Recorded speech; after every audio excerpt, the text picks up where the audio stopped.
Warning, the following video has flashing lights and also includes content that may be deemed inappropriate for some viewers. Viewer discretion is advised.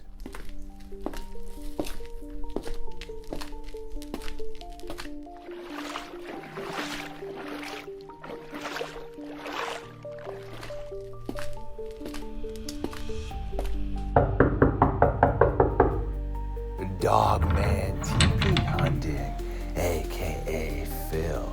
You have found your way into the darkness of the fox den so that we can again align our powers for an episode of Midnight Lycanthropy here on LordeStarfox Radio.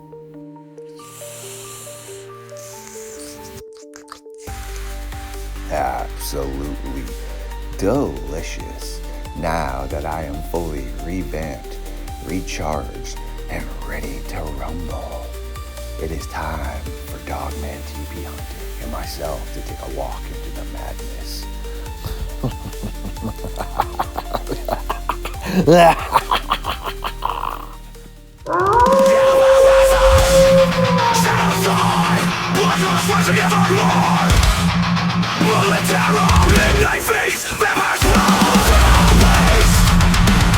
Stood up. I said, oh my god, it's a werewolf, and everybody in the car freaked out.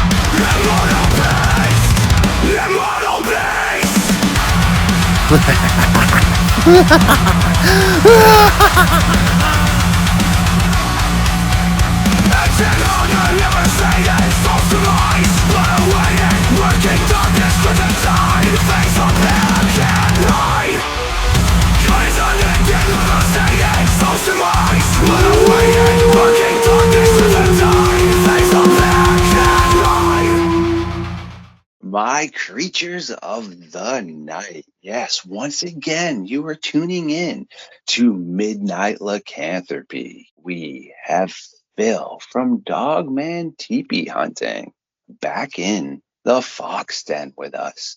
He had to take a little bit of a hiatus, but no worries.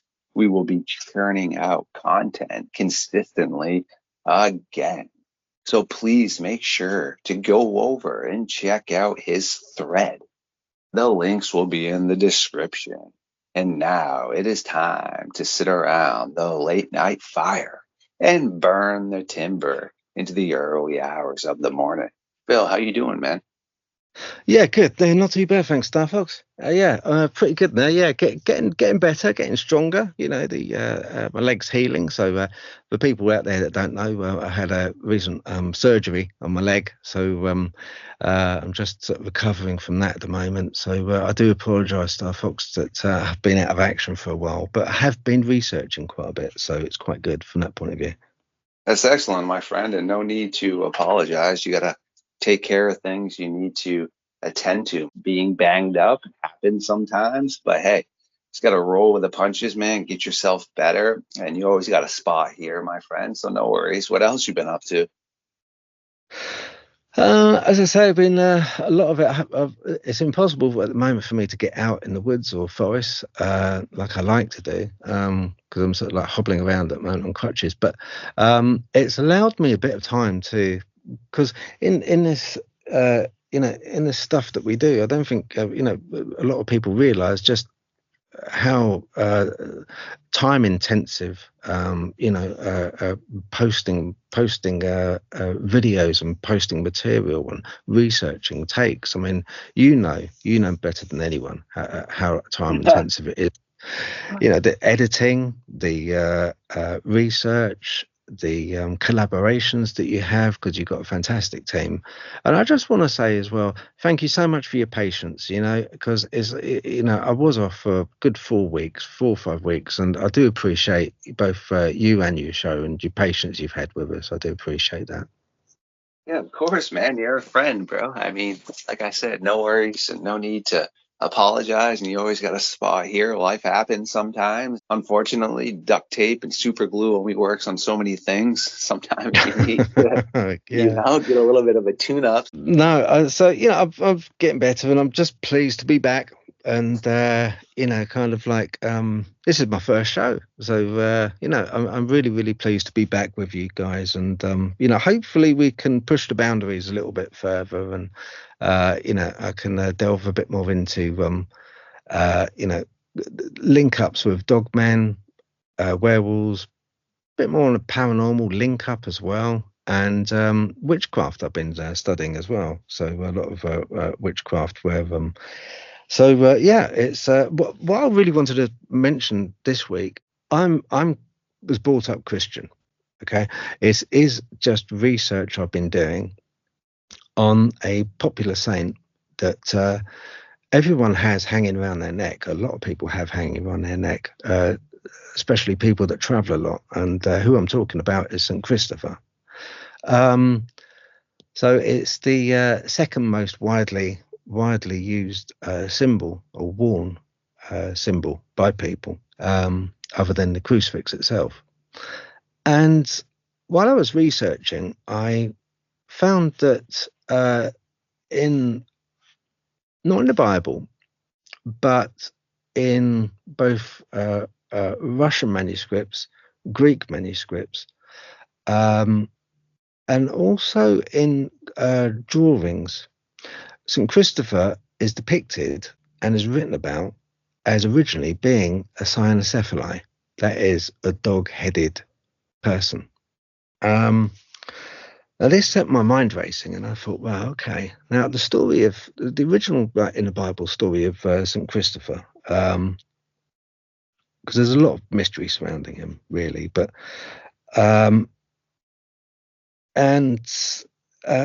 basically, legend has it that he was a very large guy, huge, and he was looking for. He wanted, because he had quite a, if you like, a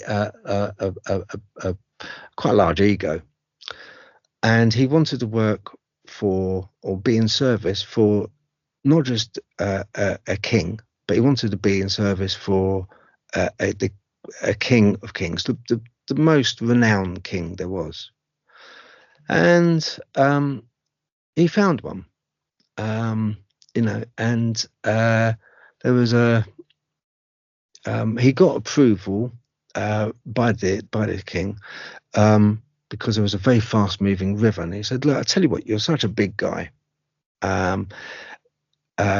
if you work with the hermit over there, basically, and bring people across that river and carry their goods across the river into my kingdom, then you got yourself a job.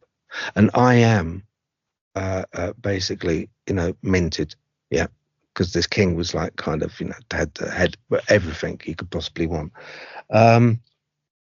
So St. Christopher went, well, okay, yeah, let's do it. Yeah, so that's what he ended up doing. Hence, patron saint travellers, if you like, until one day that he took a young boy across, and that young boy was Jesus. And halfway across, he turned around to Jesus and said, boy, you're really heavy, man. And Jesus said, yeah, because, not only is it me, but you have the weight of heaven and the earth on your shoulders, and that then threw him, and he was like, wow, okay, that's the basic storyline. Yeah. My storyline interpreted from the Bible of St. Christopher. But then we go a little bit deeper. The most famous legend connected to the saint recounts that after converting to Christianity, he devoted his life to carrying travelers across the river, free of charge, obviously. One day he carried none. This is the story which starts it off. One day he carried an unknown young boy across the river, after which the boy revealed himself as Christ. Because of the help to travellers, he became the patron saint of travellers. In the Western Church, the saint is often depicted as a giant with a staff carrying an infant Jesus across the river on his shoulders. Smaller images of him are often worn around the necks of people, bracelets. In Eastern Church tradition, depicts the saint, St. Christopher, as a Cynocephali, a dog-headed creature, in a literal interpretation of its legendary tradition. Now, what we have is numerous places are named after the saint, and also artifacts as well. A tooth was found, and it was absolutely huge. It was about 4.5 inches, said to have been Cynocephali from St. Christopher himself. Now, what happened was Jesus said to St. Christopher, right, okay, because you are now baptized and Christian, then he's going to transform him from a dog-headed person into a normal person. And that's what happened. That's why he lost the looks of the Cynocephali. St. Christopher is frequently identified as a member of the tribe of Marmatae. So he's often identified as a tribe of Marmatae, which is described in all the earliest surviving accounts as his martyrdom, as a land of dog-headed peoples.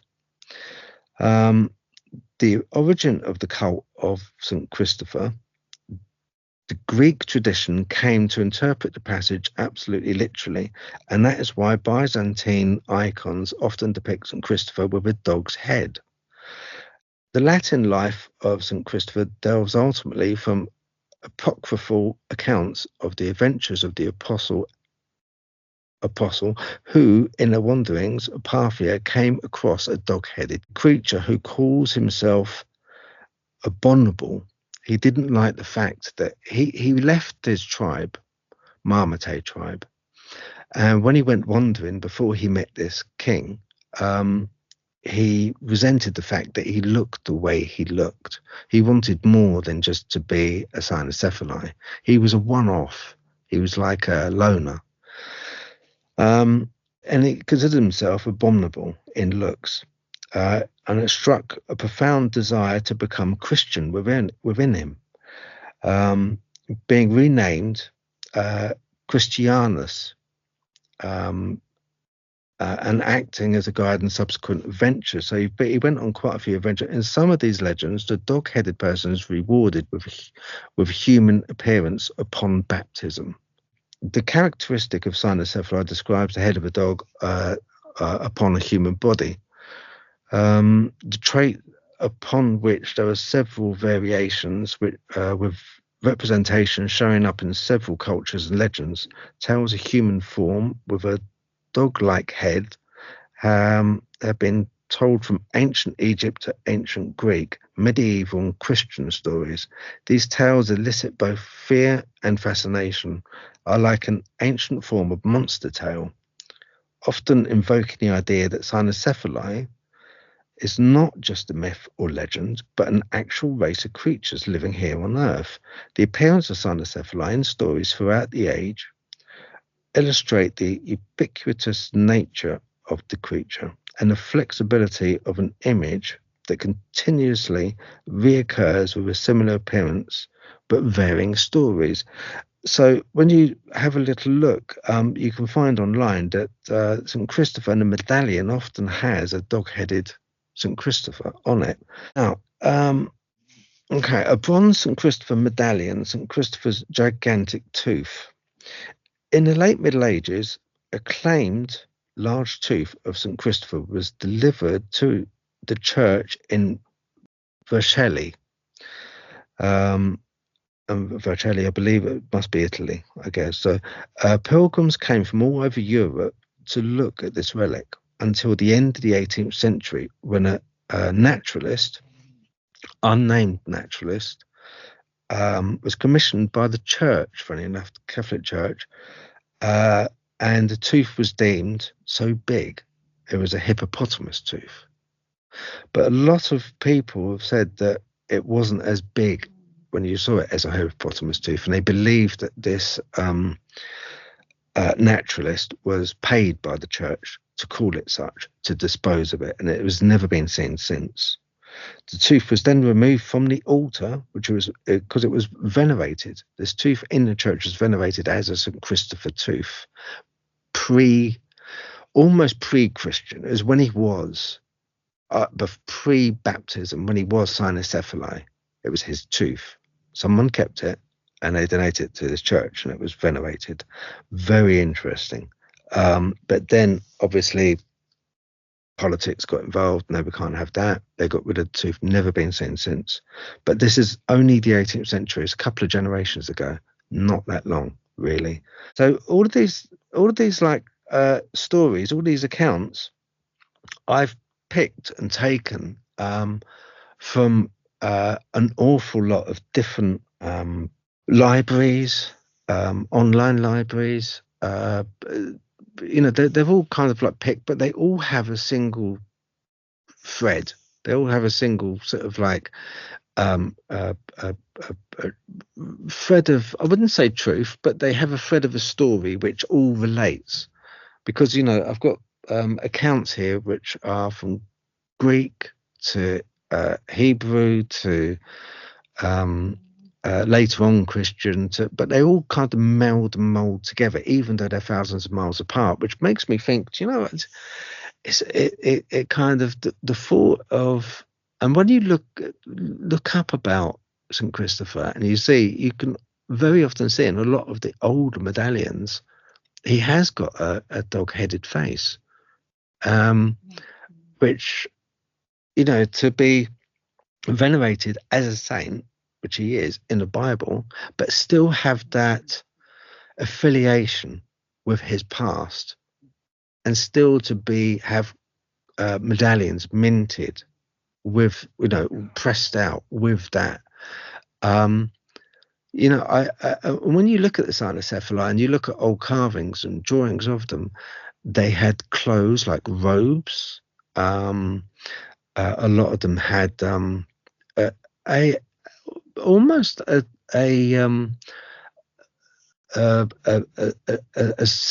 civilianness about them. They had they were teachers in a way. They were venerated as teachers. They were kind of like, they showed people, they kept themselves very much to themselves, but they would teach armies, they would teach special forces how to fight, how to battle, how to, this guy, the Christ bearer, St. Christopher, he was a loner. He left the Marmotay and just boom off, for his own ends. And he turned out to be a saint, which I found absolutely fascinating. And I just thought, wow, I've got to mention that because it's one of those things where, in my mind, there's an overlap. And I never ever considered that such an overlap to happen between Christianity and, arcane belief, belief in a dog-headed creature with a human body. But here we have a very, very rare account of an overlap. A lot of it is held in legend, but with that legend, we have different varying accounts of the same account from continents apart. So that story went around. That kind of like got the headlines at the time. It kind of went around, and I just found it very, very interesting. And I just wanted to like kind of share that one out, really. Because it's something. It's food for thought. That's what I thought to myself. StarFox. It's great stuff right there for sure. And I had heard bits and pieces of that. As I stated before, I definitely don't dive too much into religious historical aspects. I'm very much aware when people such as yourself and other members of my squad bring in the knowledge like that. Yet I tend to be more spiritual based. So I still obviously believe in very similar aspects, like being a good person, taking care of earth and animals, etc. But like I said, when it comes to historical history, no pun intended, I don't really know the most about it. I'd heard bits and pieces and pretty interesting stuff. Do you think there's any potential aspect that maybe he just happened to be wearing, per se, like a wolf skin or something? Um, no, I don't think so. Because in all of the accounts that I've read, um, he was there was this there was this pinnacle moment, and the pinnacle moment was when he was baptized. And as soon as he was baptized, he then transformed. He took that mask off, if you like. I think he was. I think he was an aberration. I think he was, um, as they speak of. I think he was from the tribe of Marmotate, and he was a Cynocephali. And I don't think it was just like a berserker mask. I don't think he was a warrior with a warrior mask, because that was not what he was doing. That was not what he was about. He'd left them guys behind, man. He'd left his pack behind. He'd gone out. He'd like gone solo. Um, so, you know, if he was in the pack, or if the pack had traveled over to the river and were just like kind of scouting the area, I can then understand them. Okay, yeah, going berserker styly with, the wolf's head and mask and the furs, and kind of taking illicit substances to work themselves up, and to warrior themselves, and kind of battle if need be, and boom boom boom. But he didn't. He was different. He'd left the Marmota. He'd left his pack. He'd gone off in search of a king, not particularly the king as in Christ. He'd gone off to find a king, to be a servant for that, but the best king he could find, the richest king, the largest landowner he could find. That's what he went out looking for. That's what he left his pack for. And I don't think he would have done that with an aggressive mask on. I don't think he would have done that with a pseudonym of a wolf to meet a king and say, "Oh, give me a job," sort of thing. I think he would be. I think he would. I honestly do think he probably. And it'd be interesting to, if a lot of times, if we met someone that came up to us, if I met someone and he came up to me and he didn't look normal, my first thought would be kind of, he looks for, I don't know how to say it in a nice way, deformed. Yeah, he looks deformed. Look, God, he looks deformed. But in nowhere in written history do you ever find about the Cynocephali being referred to as deformed. They're never referred to as that. They're always referred to as dog-headed people. They're never referred to as a guy, he came down and spoke to my mate the hermit. Yeah, he wants to take people across the river. He didn't half look deformed though. No, there's none of that. It is a case of, not wearing a mask. It is a case of dog-headed person turned up. And, as the legend goes, carried Christ across the river. Christ turned around, baptized him, and boom, it just turned into a human form. But yeah, I don't think so. I think, I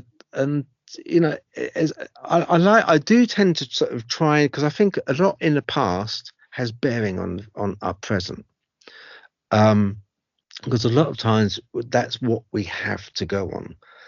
Because we have a pitiful amount in the present to go on when it comes to accounts, bona fide accounts, and we can kind of like use what's in the past as a respective mirror to in a way kind of weigh off, to put on the scales, to weigh off about what's happening now. We can say, well, okay, well, that happened in the past, or that didn't happen in the past, and we can kind of like, in a way, we can use it as a barometer to kind of validate what's going on now with people. So that's why I tend to go into the past. It's like I was talking about the witches.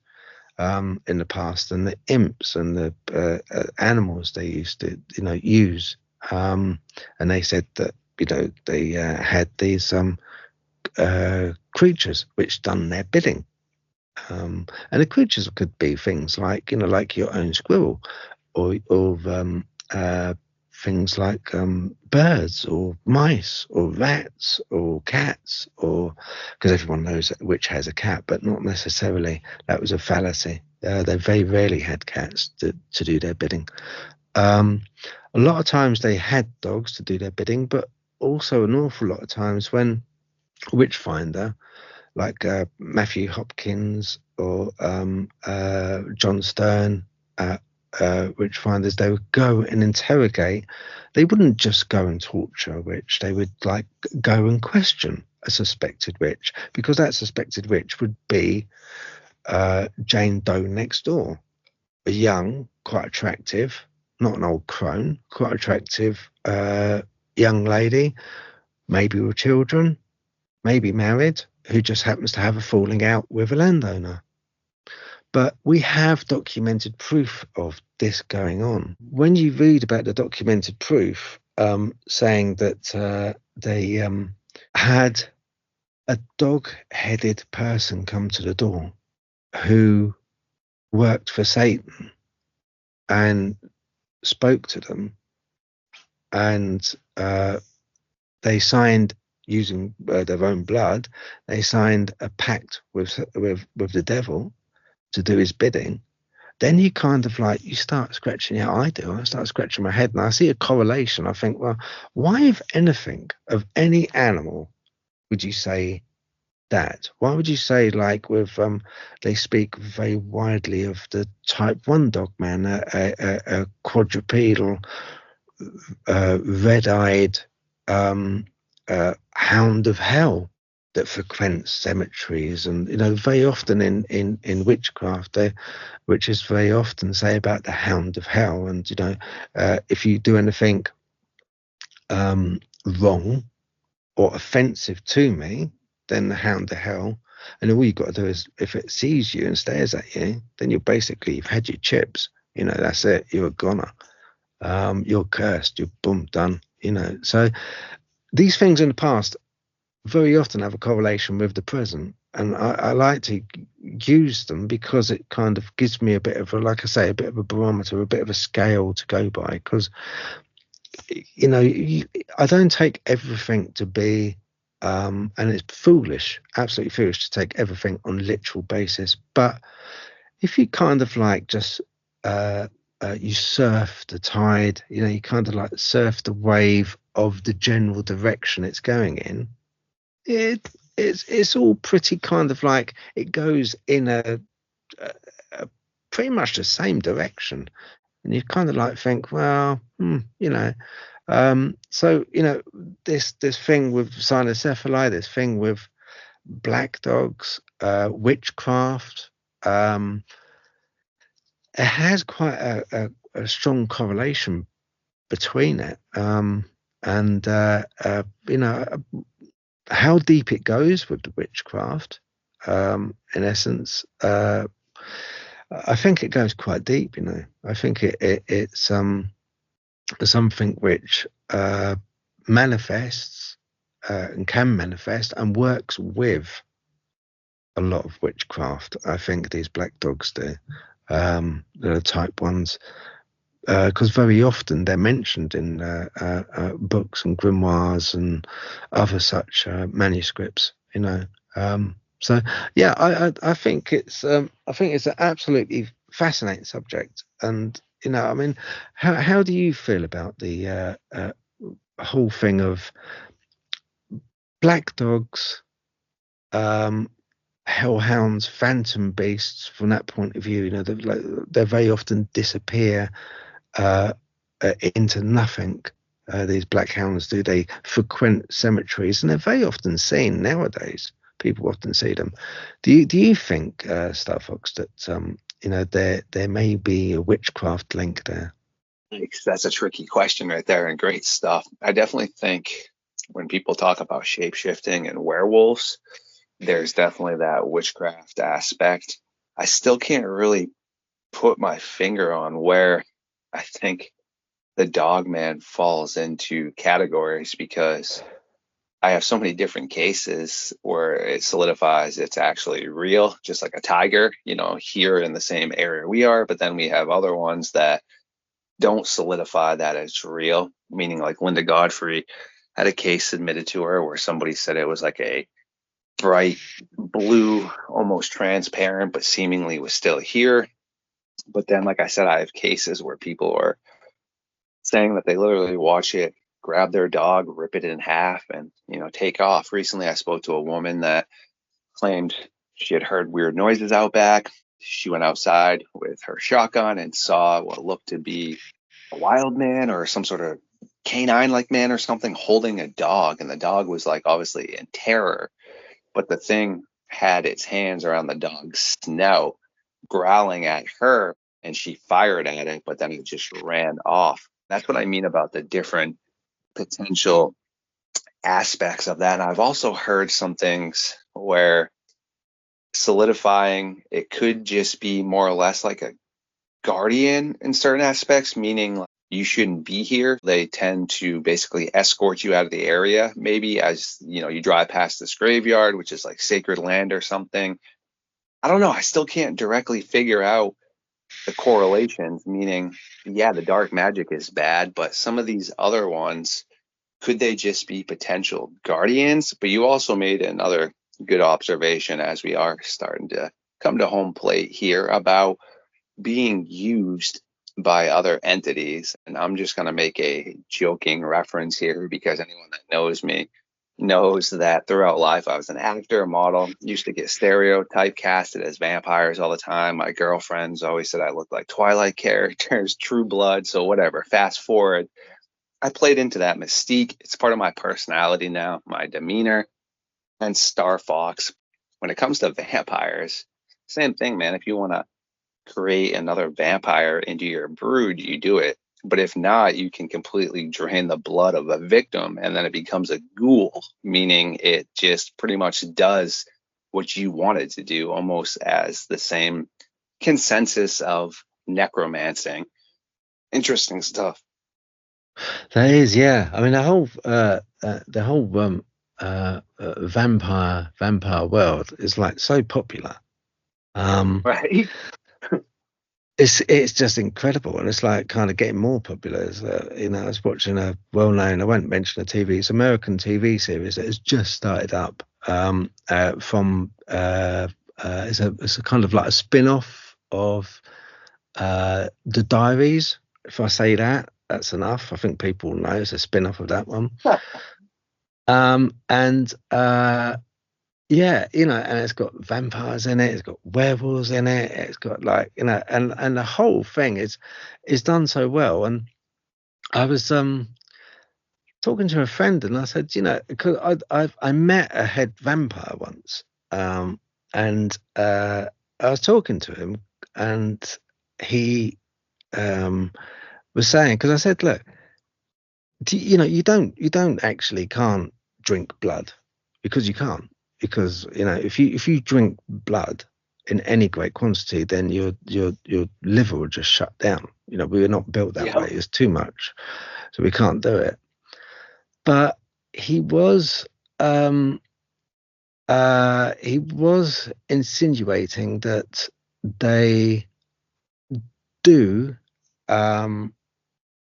It's quite a dark character, but they do, and some packs, some groups. What do you call a vampire group? I would tend to call it a brood. Okay, a brood. All right. So he said some broods, he said they extract the blood and they take a certain chemical, and they're talking adrenochrome from that, and that's what they use because it keeps them young, it gives them vitality, and that's what he was talking about with that. And he said that does go on, he reckons, but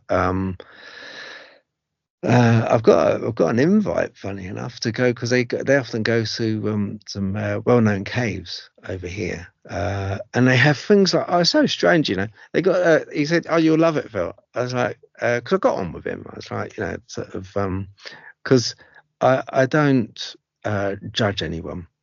You know, I'm interested. I've got this insatiable sponge of a brain that just like soaks up stuff like that. You know, it's my passion. I like. As soon as he said, "Oh, head vampires," you know, I was like, "What the hell? Seriously?"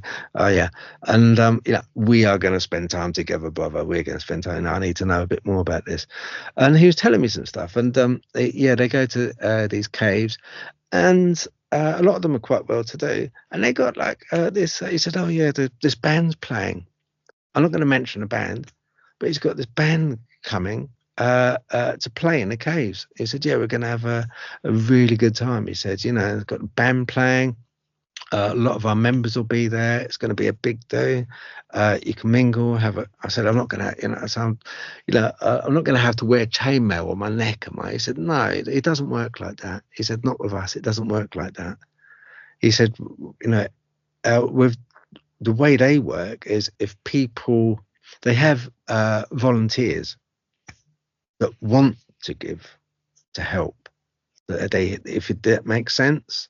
You know, I don't want to say too much, but he said no, that it's a absolute fallacy that we kind of like, you know, bite people's necks and go about doing that kind of. He said it's much more civilized than that, if you like.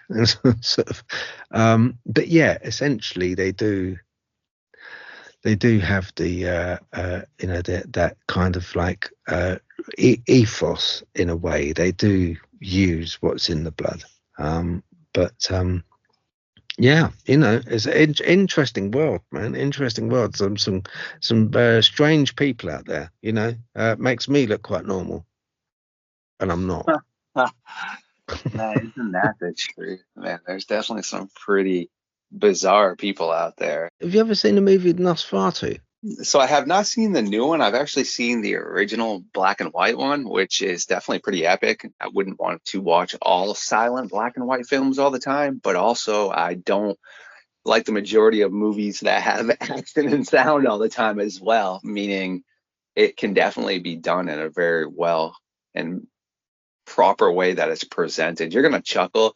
I always, in my mind, try to picture the vampires being more pretty, I guess, not so Nosferatu-ish, meaning like absolutely just looks like heinous. I like to think that they look a little bit more like the True Bloods and such, you know. Yeah, yeah, yeah. No, I get That it. is an Yeah. excellent movie for sure. Oh man, yeah, brilliant. Yeah, yeah, both of them. Yeah, I saw the latest one as well. It's like really, really good. Yeah. You know, I mean, Robert Eggers, you know, the director is like fantastic. You know, his stuff that he does is like brilliant.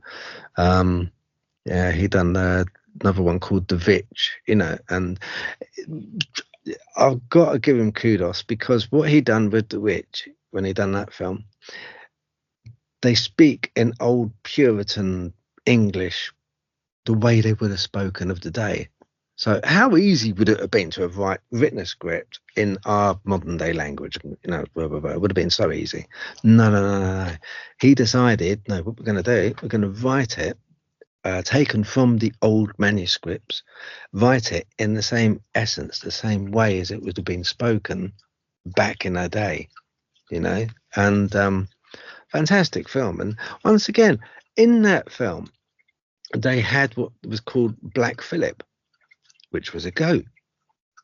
And this particular goat was the one of the protagonists for the family. It was you know, possessed with the devil, which goats very often are. You know, they resembled, you know, the archetypal horns and the eyes and the, you know, but yeah, and it was called, given a name, Black Phillip.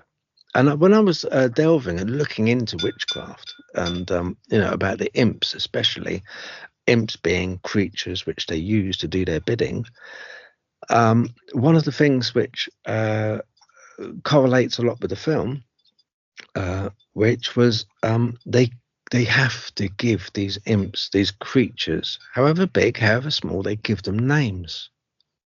So they always give them a name. Sometimes it might be something as silly and as ordinary as a mouse called Norman.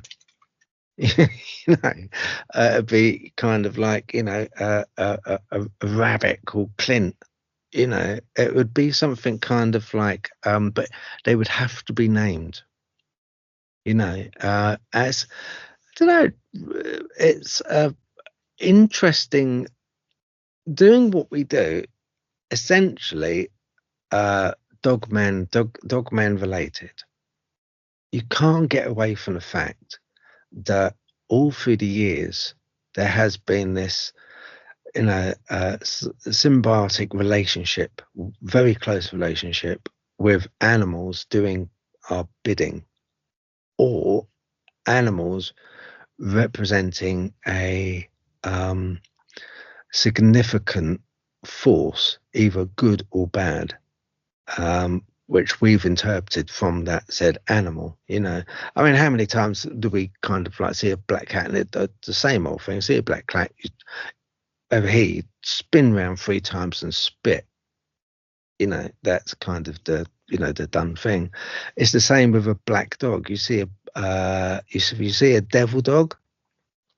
What you meant to do, if I remember rightly, you take your shoe off, you take your left shoe, you spit on the shoe, on the sole of it, turn the sole upside down and put your bare foot on that sole, and that is meant to protect you.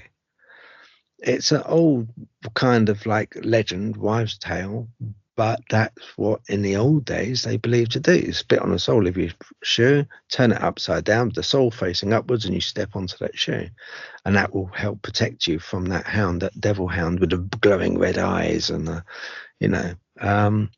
But still, it was, you know, what amazes me, it was still written about. It still goes into detail how to protect yourself from this evil, or from this force of nature with red eyes and larger than a cow dog, you know, which haunts cemeteries and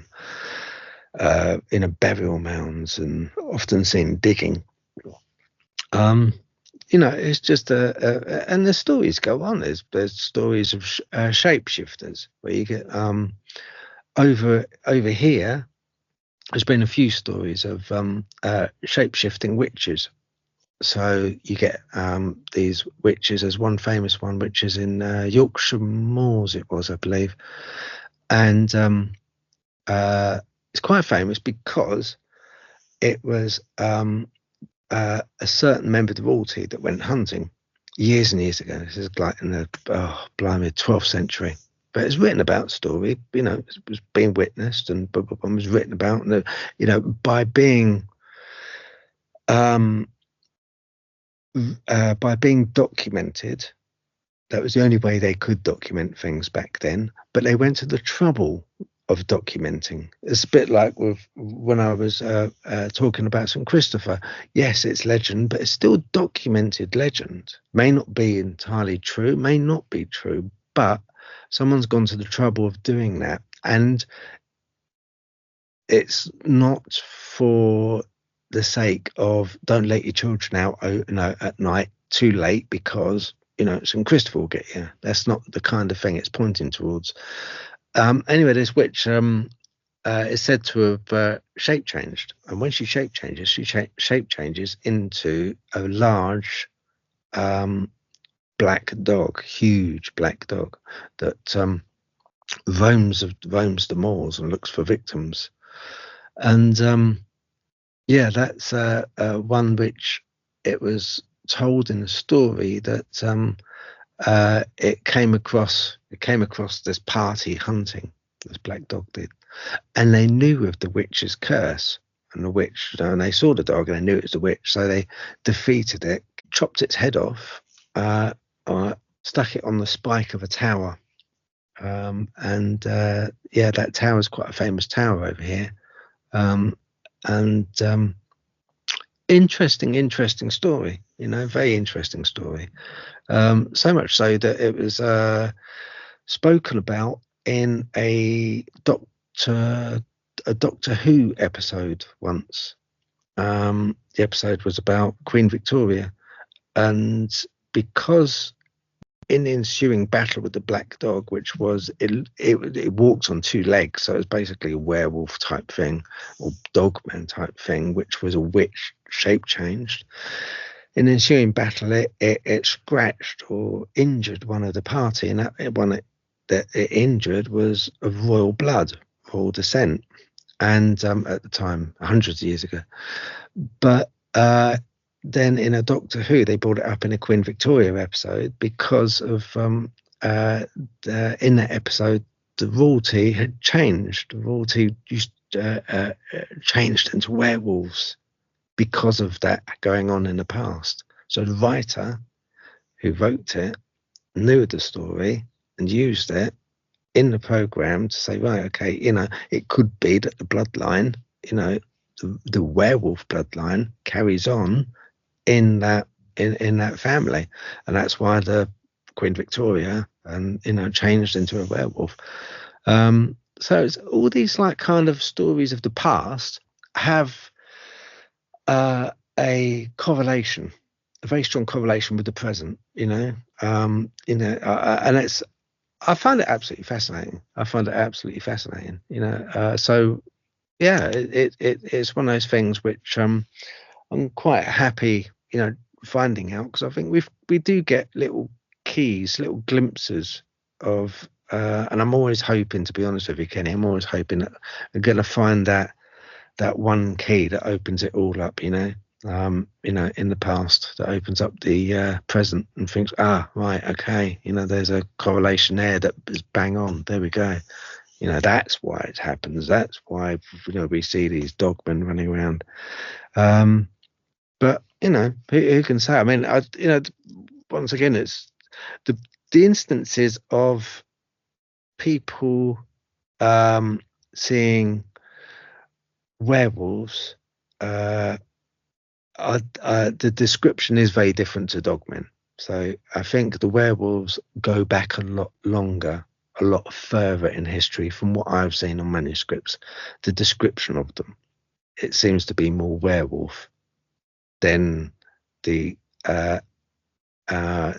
triangular chest frame, thin waist, pipe free dogmen that we see now. The almost like the weapon, the apex predator, super soldier type dogman creature that we see. What they talk about and what they described years ago is what would be more werewolf. That much I've kind of like eked out of what I've researched. But yeah, for sure, it's interesting. That is absolutely epic stuff right there, my friend. It's always good to pile in the knowledge inside of the brain. I do appreciate all that. Before we let you get back to resting and getting a little bit back on your feet, is there anything else you would like to touch base on tonight? One thing, and that is, I'd like people really to send in comments, because at the moment, I would say for the past nearly a year, it's been so quiet. It hotted up with the UFO business going on, kind of like up until Christmas, and now there's nothing going on. But from the point of view of dogmen and dogman sightings, they're lying really low. They're really lying low. I don't know, and I just like I've got a theory that maybe did they migrate to different, in wintertime, did they migrate to different areas where there's maybe more food supply, like in the UK it'd be deer. I'm not sure, but it seems to be, I'm not sure if you found it, but the instances of reports, I keep looking, but there's no great new reports. And if anyone's got any reports, yeah, for sure, send them in to Starfox. I'd like to read about any that have come in. Yes, 100%. I will keep you posted when I do get any new information. I mean, weekly, I get some pretty cool submissions. I mean, we then need to make sure that they are actually proper before we bring any sort of clarity to the topic. But yeah, of course, I will keep you in the loop of all of that as well, my friend. To the audience, yes, we do need to allow Phil, aka Dogman Teepee Hunting, to get back to things he needs to attend to. But no worries, he is a bi-weekly host and will be back sooner than later. And if you are interested in seeing what he has been up to, go over and check out his page. The link will be in the description of the video. And you can also, yes, go to our previous playlist and check us out. Yet until next time, this is going to be the conclusion of the meeting for the Midnight Society in the early hours of the morning. Thanks for hanging out with us, Phil. No problem. Thanks for having us, Ken. I appreciate it. It's been once again. I look forward every couple of weeks. I totally look forward to coming on your show. It's brilliant, and the people you got are great, and it's just really look forward to it. I don't come on to kind of like people's shows that often, and you're one I really do look forward to. I thank you for that.